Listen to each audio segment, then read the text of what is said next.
Frank Lucas walked into Bumpy Johnson's funeral with $100,000 cash. What he did with it made every mobster in Harlem respect him. Chapter 1. The day Harlem's king died, July 7, 1968. Frank Lucas got the call at 6:47 a.m. He's gone. 2 words, that's all it took. Bumpy Johnson, the most powerful black gangster in American history, was dead. Heart attack, just like that. No warning, no goodbye, just gone. Frank dropped the phone, sat on the edge of his bed, staring at nothing. His boss, his mentor, his father figure, dead at 62. Bumpy had been Frank's everything for the last 15 years, taught him the game, taught him how to move, how to think, how to survive in a world that wanted black men dead or in prison.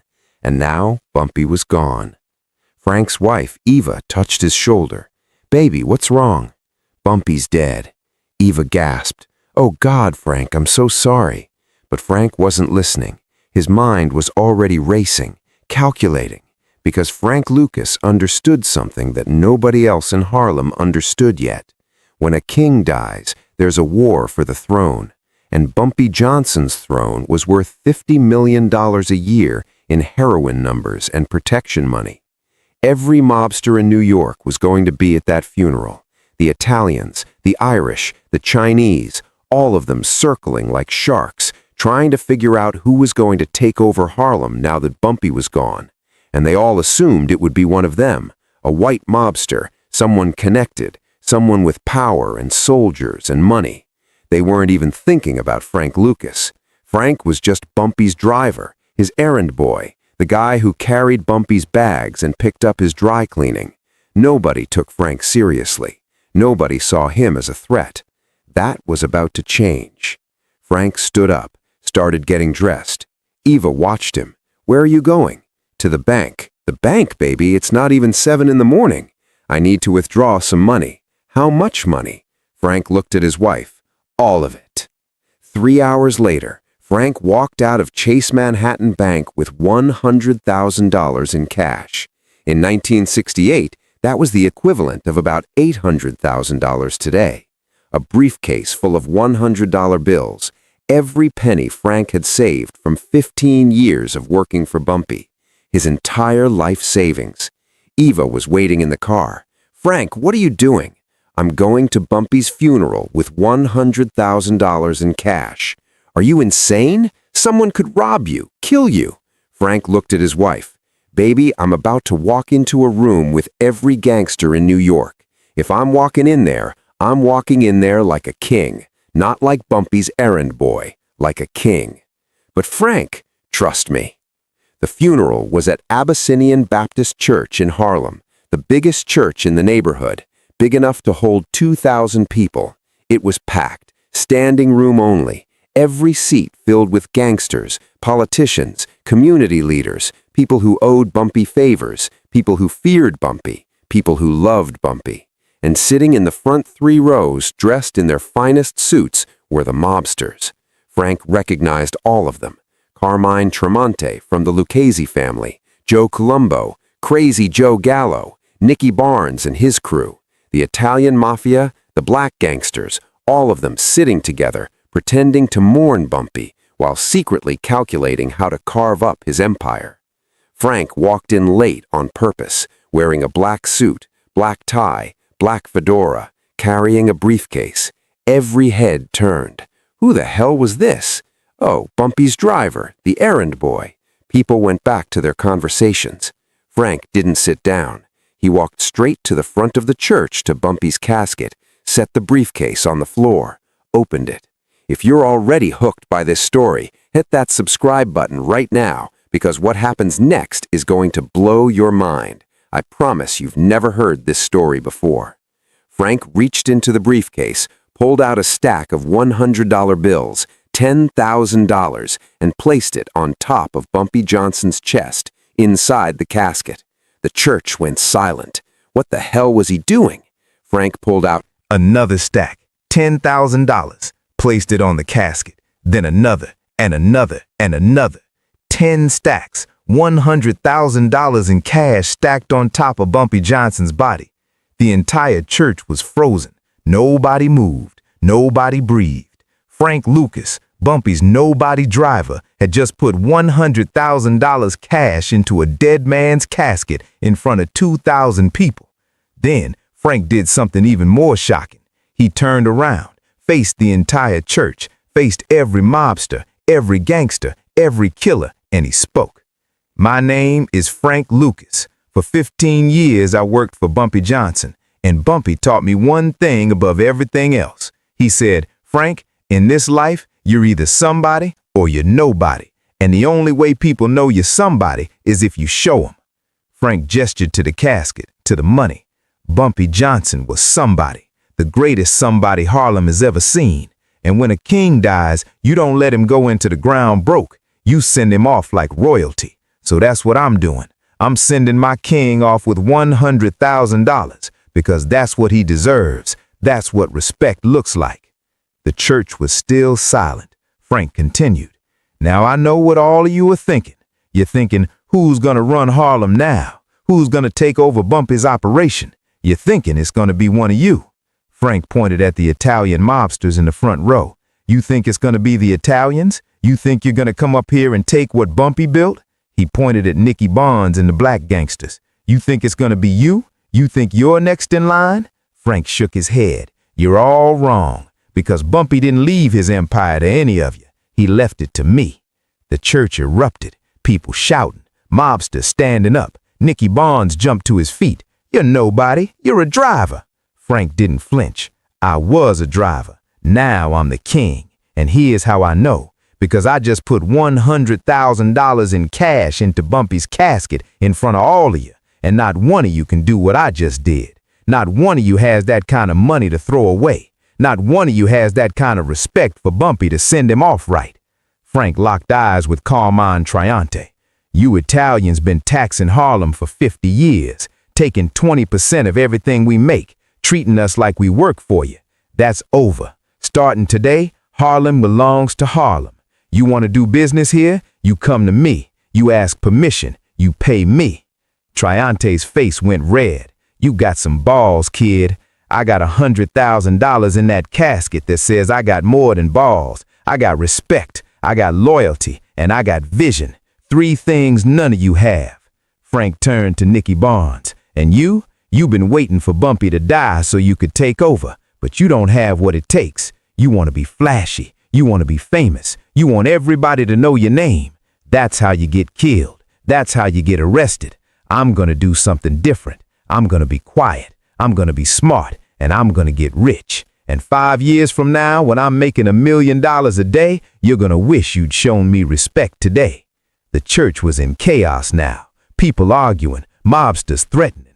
But Frank Lucas didn't care. He'd already won. He'd done what nobody expected. He'd walked into a room full of killers and claimed a throne nobody thought he deserved. And he'd backed it up with $100,000 cash that proved he was serious. Frank turned back to Bumpy's casket. Rest in peace, boss. I'm gonna make you proud. I'm gonna take everything you taught me and build an empire so big that 50 years from now, people are still gonna be talking about Frank Lucas. Then Frank Lucas walked out of that church, every eye on him, every mobster calculating whether to kill him or respect him. Smash that like button if you can't believe what Frank just did, because this is just the beginning of the craziest power grab in gangster history. Chapter 2. The Aftermath. Frank Lucas walked out of Abyssinian Baptist Church and got into his car. His hands were shaking, not from fear, from adrenaline. He'd just done the most insane thing any gangster had ever done. Claimed a criminal empire in front of 2,000 witnesses, put $100,000 in a casket to prove he was serious, and challenged the Italian Mafia to their faces. Eva was in the driver's seat. Her eyes were wide. Frank, what the hell did you just do? I just became king of Harlem. Baby, you just signed your death warrant. The Italians are gonna kill you. Nikki Barnes is gonna kill you. Everybody in that church wants you dead right now. Frank lit a cigarette. Maybe, but they're not gonna do it today. You know why? Because I put $100,000 in that casket, And every gangster in there is asking themselves the same question. If Frank Lucas can throw away $100,000 like it's nothing, how much money does he really have? How connected is he? How dangerous is he? Eva shook her head. You're crazy. No, I'm strategic. Bumpy taught me that. Make a move so bold that people can't figure out if you're stupid or genius. And while they're trying to decide, you consolidate power. What if they decide you're stupid? Then I die. But at least I'll die as somebody, not as Bumpy's driver. They drove back to Frank's apartment in silence. When they got inside, the phone was already ringing. Frank answered. Yeah, Frank Lucas? The voice was Italian, thick accent. Who's this? This is Carmine Traiante. We need to talk. Frank's blood went cold. Carmine Traiante was the acting boss of the Lucchesi crime family, one of the 5 families that ran New York. If Traiante wanted to talk, it meant one of 2 things, a deal or a death sentence. Talk. Not on the phone. Meet me at Ralph's restaurant tonight, 8 p.m. Come alone. The line went dead. Eva looked at Frank. Who was that? The Mafia. They want to meet. Are you going? Frank nodded. I have to. If I don't show, they'll think I'm scared. And if they think I'm scared, I'm dead anyway. Frank. I know, baby. I know. That night, Frank Lucas walked into Ralph's restaurant in East Harlem. It was a tiny place, 10 tables, but it was the most exclusive restaurant in New York. You couldn't get a reservation unless you were connected. And tonight, the entire restaurant had been cleared. Just one table, Carmine Traiante sitting there with 4 bodyguards. Frank walked over, sat down. Traiante looked at him for a long moment. You got balls, kid. I'll give you that. I learned from the best. Bumpy was smart. You? I don't know yet. You might be smart. You might be suicidal. Time will tell. Traiante poured 2 glasses of wine. Here's the situation. Bumpy had an arrangement with us. He ran Harlem. We took 20%. Everybody was happy. Now Bumpy's gone, and you're sitting there telling me that arrangement is over. That's a problem. It's only a problem if you make it one. Traiante's eyes narrowed. You threatening me? I'm stating facts. Harlem is my territory now. I'm not paying you 20%. I'm not paying you anything. But I'm not your enemy either. I'm not trying to expand into your territory. I'm not trying to take your business. I just want what's mine. And what makes you think you can hold Harlem without our permission? Frank leaned forward. Because I have something you don't have. I have the people. Harlem trusts me. Harlem knew Bumpy. They knew I worked for Bumpy. They know I put $100,000 in his casket out of respect. You think you can walk into Harlem and take over? They'll riot. They'll burn down every corner you try to claim. But me? They'll work with me because I'm one of them. Traiante considered this. And the money, that $100,000 you threw away, where'd you get that kind of cash? I saved it. 15 years working for Bumpy. I didn't waste it on cars and women and jewelry like everyone else. I saved every penny because I knew one day I'd need it. Today was that day. So, you're broke now. I'm invested. There's a difference. Traiante smiled. You're smart, kid. Smarter than I thought. Here's what I'm going to do. I'm going to give you 6 months. 6 months to prove you can run Harlem without us. If you can do it, if you can hold your territory, make money, keep the peace, then we'll respect your independence. But if you fail, if there's chaos, if you lose control, if you can't pay your people, we step in and we take everything. Deal. Frank extended his hand. Deal? They shook. Frank Lucas had just negotiated peace with the Mafia, temporarily, but 6 months wasn't long, and Frank knew the Italians were betting he'd fail, betting he'd crumble, betting that without Bumpy, Frank was nothing. They were about to learn they were wrong. Drop a comment right now telling me if you think Frank can pull this off, because what he does in the next 6 months changes organized crime forever. Chapter 3. Building an Empire. Frank Lucas walked out of Ralph's restaurant, alive. That was step 1. Step 2 was harder, actually taking control of Harlem's drug trade without getting killed, arrested, or overthrown. The problem was simple. Everyone in Harlem's underworld thought Frank was a joke. They'd seen him as Bumpy's driver for 15 years. The guy who opened doors and carried bags. Now he was claiming to be the new king. Nobody was buying it. Nikki Barnes was the first to test him. 3 days after Bumpy's funeral, Barnes walked into one of Frank's heroin spots on 145th Street and told Frank's dealers they worked for him now. Told them Frank was finished. Told them the real gangsters were taking over. When Frank found out, he didn't get angry. He got surgical. That night, Frank went to see Nikki Barnes at his apartment, walked right up to the door, knocked. Nikki opened it, surprised. "Frank, what the hell are you?" Frank pulled out a gun, put it to Nikki's forehead. "You got two choices. Choice one, you come work for me. I'll make you my lieutenant. You'll get rich. You'll be respected. You'll be my right hand. Choice two, I pull this trigger right now, and every dealer in Harlem knows what happens when you disrespect Frank Lucas." Nikki's eyes went wide. "You're bluffing." "Am I? I'll just put $100,000 in a dead man's casket. You think I'm afraid to put a bullet in a live one?" Nikki stared at Frank for a long moment, calculating. Frank could see it. Nikki was trying to figure out if Frank was serious. Frank pulled the hammer back on the gun. The click was loud in the silence. "Choose." Okay, I'll work for you." Frank lowered the gun. "Smart, because here's what you don't understand, Nikki. I don't want to be famous. I don't want my name in the streets. I want to make money. And you want to be a star. So here's the deal. You're going to be the face, the name, Mr. Untouchable, and I'm going to be the shadow, the supplier, the one nobody sees. You get the glory, I get the money. Everybody wins." Nikki nodded slowly. "That could work." "It will work, because I'm smarter than you, and you're flashier than me. Together, we're unstoppable." That conversation changed everything. Nikki Barnes became Frank's public face, the gangster everyone knew, everyone feared, everyone talked about. Meanwhile, Frank Lucas operated in complete silence. Nobody knew where Frank's heroin came from. Nobody knew how he moved it. Nobody knew how much money he was making.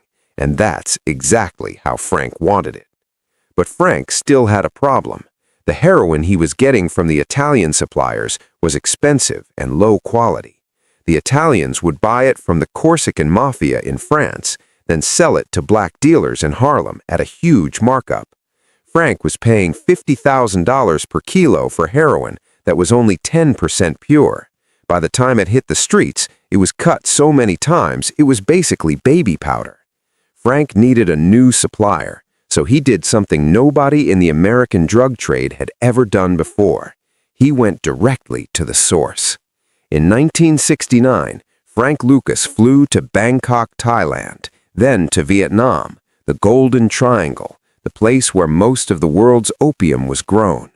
Frank met with Chinese and Thai suppliers, negotiated directly, cut out every single middleman, the Italians, the Corsicans, everyone.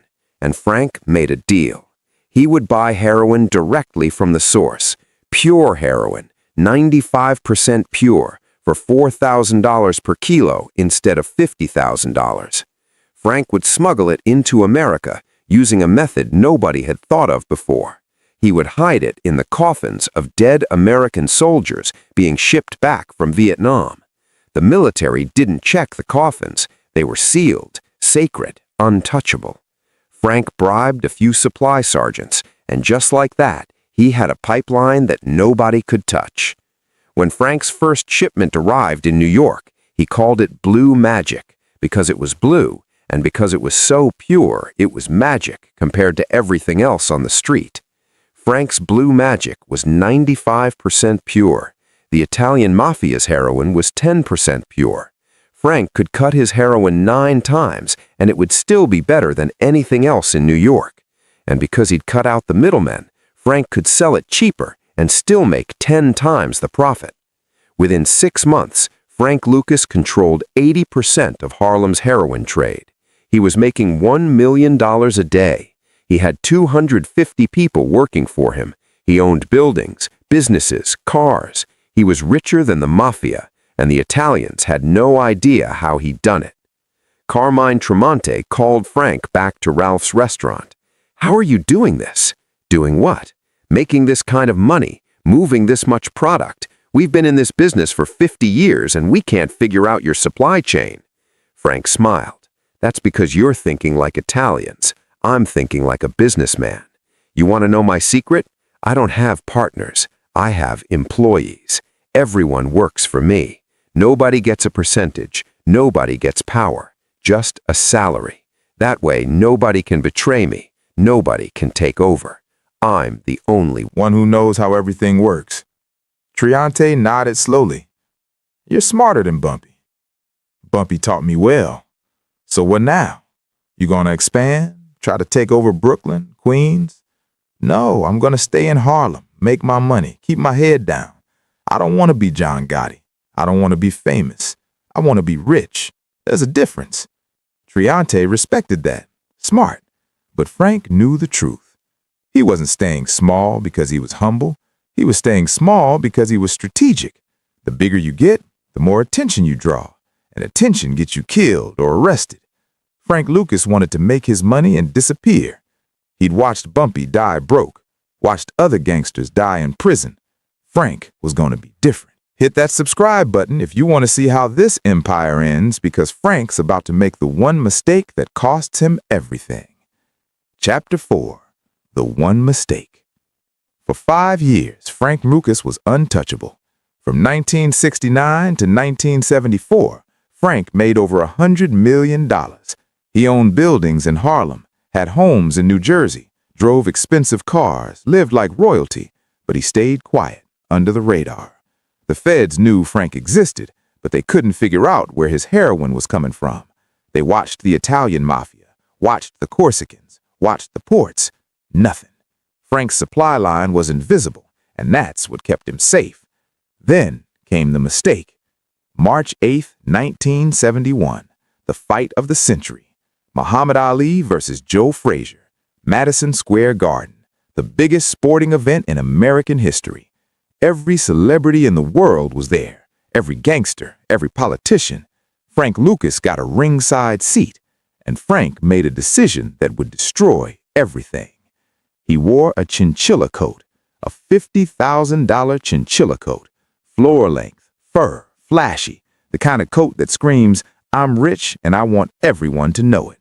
Frank sat ringside with his wife, smiling, laughing, enjoying the fight, and across the arena, a cop named Richie Roberts was watching. Richie Roberts was a detective in the Essex County Prosecutor's Office. He specialized in drug cases, and he'd been hearing whispers about Frank Lucas for 2 years. Nobody knew who Frank was. Nobody knew where his money came from. But Richie had a theory. And when he saw Frank Lucas sitting ringside in a $50,000 coat, Richie knew he was right. That coat was the proof. Nobody makes that kind of money legally. Nobody wears a $50,000 coat to a boxing match unless they're a drug dealer. Richie started investigating Frank Lucas the next day, followed him, watched his crew, traced his money, and slowly, piece by piece, Richie Roberts built a case.